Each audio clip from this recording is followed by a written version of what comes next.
네, 안녕하세요. 노랑연금연구소의 옹기쌤입니다. 자, 오늘도 지난 시간에 이어서 농지연금으로 활용하기 좋은 현재 입찰 진행 중인 농지를 하나 소개시켜 드리고자 합니다. 현재 입찰이 진행 중이기 때문에 관심이 있으신 분들은 조금 더 적극적으로 한번 공부를 하시고 알아보셔도 좋을 법한 그런 농지라고 생각이 듭니다. 자, 이 농지는 수도권에서도 살 수 있는 그런 농지입니다. 그래서 수도권에 계시는 분들이 사실은 싸게 농지를 매입하는 게 사실은 쉽지 않은 상황인데, 왜냐하면 이제 경기도권에서 농지를 싸고 좋은 농지를 찾기가 그렇게 어렵기 때문에 그런 거죠. 그렇지만 이 지역적으로 봤을 때 수도권에서도 충분히 매입할 수 있는 거리에 있는 농지라고 생각이 듭니다. 그리고 67% 감정가에서 67%나 떨어진 농지이기 때문에 이미 금액적으로도 굉장히 장점이 있는 그런 농지라고 보시면 될 것 같고, 무엇보다도 진입로 이런 부분들이 명확하게 되어 있기 때문에 농지연금으로 활용하는 데는, 그러니까 농지연금은 충분히 가능한 그런 농지라고 보시면 될 것 같습니다. 자, 우선은 제가 항상 강조하는 농지연금에 대해서 다시 한번 그 중요성에 대해서 잠깐 이야기를 해보고자 합니다. 이 자료는 통계청에서 발행한 연금 통계 자료인데, 모든 연금의 종류별로 얼마만큼의 사람들이 수급을 받고 있고 얼마나 많은 액수를 받고 있는지를 나타낸 표입니다. 지금 보시면 우리나라 사람들의 대부분은 기초연금과 국민연금에 의존을 하고 있는데, 두 개 합쳐서 받고 있는 금액이 평균적으로는 60만 원밖에 되지 않는답니다. 그래서 60만 원 정도면 최저 생활비의 반 정도에 밖에 미치지 못하기 때문에 이걸로는 사실은 노후 생활을 할 수가 없죠. 앞으로 100세 시대, 100세가 넘어가는 시대를 살아야 할 텐데 60만 원 가지고는 사실은 정말로 부족한 상황입니다. 자, 다른 연금 제도들도 보게 되면은 농지연금과 가장 성격이 비슷한 주택연금 같은 경우에는 한 7만 명 정도가 받고 있는 거고, 최근 데이터 기준으로 훨씬 더 많은 사람이 받고 있지만 동일한 기준으로 봤을 때는 7만 명 정도 받고 있고요. 그렇지만 한 90만 원 정도를 받고 있다고 합니다. 근데 이에 비해서 농지연금은 11,000명 정도만 받고 있는데 이미 중위수, 그러니까 그러니까 가운데에 1등부터 100등까지의 순위가 있다고 했을 때 50등에 해당하는 그 중위수의 수급 금액이 107만 원 정도로 굉장히 높습니다. 그리고 또 한 가지는 이 구성비인데, 지금 보면 200만 원 이상을 받고 있는 사람이 22.7%니까 5명 중에 1명 이상이 이미 200만 원 이상을 받고 있다는 것을 알 수 있습니다. 이런 분들은 사실 평생 동안 이 정도의 금액을 받을 수 있을 거기 때문에 노후 준비가 됐다라고 볼 수가 있습니다. 상대적으로 주택연금에 비해서 농지연금에 굉장히 큰 연금을 받고 있기 때문에 이미 농지연금은 증명이 됐다라고 볼 수 있습니다.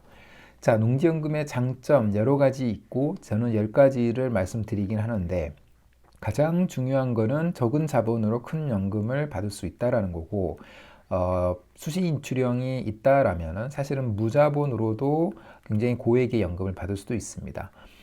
저와 같이 농지연금을 준비하시는 분들은 거의 대부분이 30%대에서 낙찰을 받고 있는데, 이렇게 하면은 한 6에서 한 7년 정도 안에 연금을 받으면서 자기 자본을 회수하게 됩니다.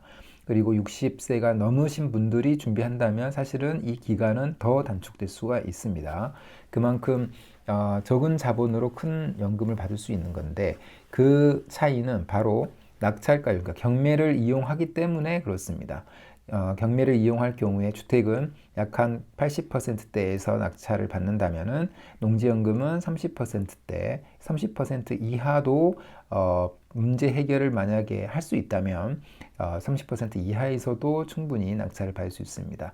자, 이렇게 준비를 해 갈 때 적은 자본으로 큰 연금을 받을 수 있다는 거고, 아무런 준비가 되지 않는 상태에서 이렇게 해 가기는 사실 쉽지가 않죠. 경매를 이용하는 거기 때문에 기본적으로 어떠한 문제가 있다라고 생각을 해야 됩니다. 근데 그 문제가 무엇인지 확인할 수 있어야 되고 그 문제를 풀 수 있어야 됩니다. 그렇지만 이게 불가능한 건 아니고 조금만 더 공부를 하고 관심을 갖고 연습을 하다 보면은 이 영상을 시청하시는 모든 분들이 다 할 수가 있습니다. 그래서 제가 그 부분을 좀 도와드리기 위해서 매월 농지연구 원데이 특강을 진행 중에 있는데 11월 달에도 11월 23일에 있습니다. 그래서 관심이 있으신 분들은 원데이 특강 때 전달드릴 내용도 확인하시고 관심이 있으시면은 한번 참석을 해 보시면 큰 도움이 될 수 있다고 저는 생각을 합니다. 4시간 동안 진행이 되고 제가 농지연금을 준비하는 방식, 토지 경매에서 농지연금용 농지를 찾는 방식, 그 다음에 분석하는 방법, 그 다음에 물건들도 같이 한번 추천해 보고, 그 다음에 농업인이 되는 방법 등 여러 가지 정보를 안내를 해 드릴 수 있도록 해 보겠습니다. 관심 있으신 분들은 설명란이나 댓글란에 신청 폼 작성하시면 제가 따로 연락을 드리도록 하겠습니다. 이 농지는 충남 당진에 있는 농지이고요. 지금 감정가가 3억 3천 정도인데 최저가가 34%까지 떨어진 1억 1천 정도에 나와 있습니다. 자, 이 농지의 공시지가가 1억 5천 3백이기 때문에 최저가는 공시지가보다도 한 4천만 원이 싼 그런 금액으로 나와 있다고 보시면 될 것 같아서 금액적으로는 굉장히 큰 장점이 있다. 이렇게 보시면 될 것 같습니다. 자, 이 농지에 대해서 조금 더 자세하게 알아보도록 하겠습니다. 자, 경매지에서 우선 이 물건 사진을 한번 보도록 하겠습니다. 가장 정확한 거는 본인이 직접 임장을 가서 농지의 상태라든가 농사를 잘 지을 수 있는지, 진입로 부분은 문제가 없는지, 그 다음에 뭐 농지 위에 불법적인 어떤 건축물이나 이런 게 있는지 없는지 이런 부분들을 잘 확인할 수가 있어야 됩니다. 자, 이 농지는 보면은 사진을 보게 되면은 이 진입로가 이 농지와 인접해 있는지는 확인해 봐야 되겠지만 사진 찍은 걸로 봐서는 진입로와 농지가 지금 진입이 가능할 걸로 보이고요. 지금 이 농지도 마찬가지, 이 사진도 마찬가지죠. 그리고 이렇게 길쭉하게 생긴 그런 농지로 보이고 밭농사를 지었던 흔적이 좀 보이고요. 아마 작년쯤에 이게 찍은 사진일 테니까 아니면 올해 초가 될 테니까 이 농지에서 농사 자체는 잘 짓고 있는 그런 농지라고 보시면 될 것 같네요. 자, 주변 환경을 좀 보겠습니다. 지금 마을회가 남서측 인근에 위치하며 주위는 전답의 농경지, 농가주택 등이 혼재하는 마을 주변의 농경지대임 이렇게 되어 있고요. 그 다음에 부정형 완경사지로서 전으로 이용 중임이라고 되어 있죠. 농사를 누군가가 짓고 있었다라는 걸 확인할 수가 있고요. 그 다음에 본권 북동측으로 폭 약 3m 내외의 포장도로가 소재함이라고 되어 있습니다. 그래서 진입로는 분명히 있는 것 같고 그 진입로가 국유지인지 아닌지 이런 부분을 확인할 필요가 있을 것 같다는 생각이 듭니다. 자, 디스코를 통해서 이 농지에 대해서 조금 더 구체적으로 보도록 하겠습니다. 이렇게 이제 파란색으로 표시된 이 농지인데 조금 더 넓게 한번 보도록 하겠습니다. 그랬을 때 뭐 전형적인 농경지대인 것 같고요. 이 농지에서 조금 멀리 가면은 이 노란색으로 표시된, 그러니까 지금 지적도상 노란색으로 표시된 주거지역이 있고 멀지 않는 곳에, 그리고 지금 이렇게 전형적인 뭐 일반 마을인데 그래서 이제 진입로 부분은 이렇게 하얀색으로 표시가 되는데 이 하얀색으로 표시된 진입로 부분과는 도로 국유지이기 때문에 이 도로를 사용하는 데는 전혀 문제가 없습니다. 그리고 지금 이 토지 보기를 눌러 보면은 아까 이야기한 대로 지금 약간 그 각이 져 있는 이 사이에 있는 이 농지라고 보입니다. 그렇기 때문에 밭농사를 짓고 있는 그런 농지로 보이고 가서 만약에 농지 안에 비어 있는 공간, 그러니까 묵전인 상태의 공간이 있다면 올해 또는 내년에 농사를 지을 때는 충분히 그 부분을 빼곡하게 농사를 지어서 최대한 도로 농사 짓는 면적을 키울 필요가 있을 것 같습니다. 그래야 농지연금 신청할 때 그런 부분에 문제가 생기지 않을 것 같다는 생각이 듭니다.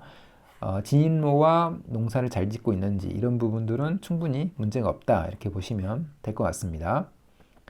자, 이 농지는 자연녹지 지역이고요. 그래서 도시 지역 안에 포함되어 있습니다. 자연녹지 지역은. 그래서 앞으로의 가치도 우상향할 수 있을 만한 그런 용도 지역을 가지고 있다. 이렇게 보시면 될 것 같고, 소유 구분은 공인수가 한 명이지만 전체가 나온 거기 때문에 권리상의 문제는 없을 것 같고요. 물론 등기부등본을 확인을 해서 권리상의 문제가 있는지 없는지는 다시 한번 확인할 수 있어야 될 것 같습니다.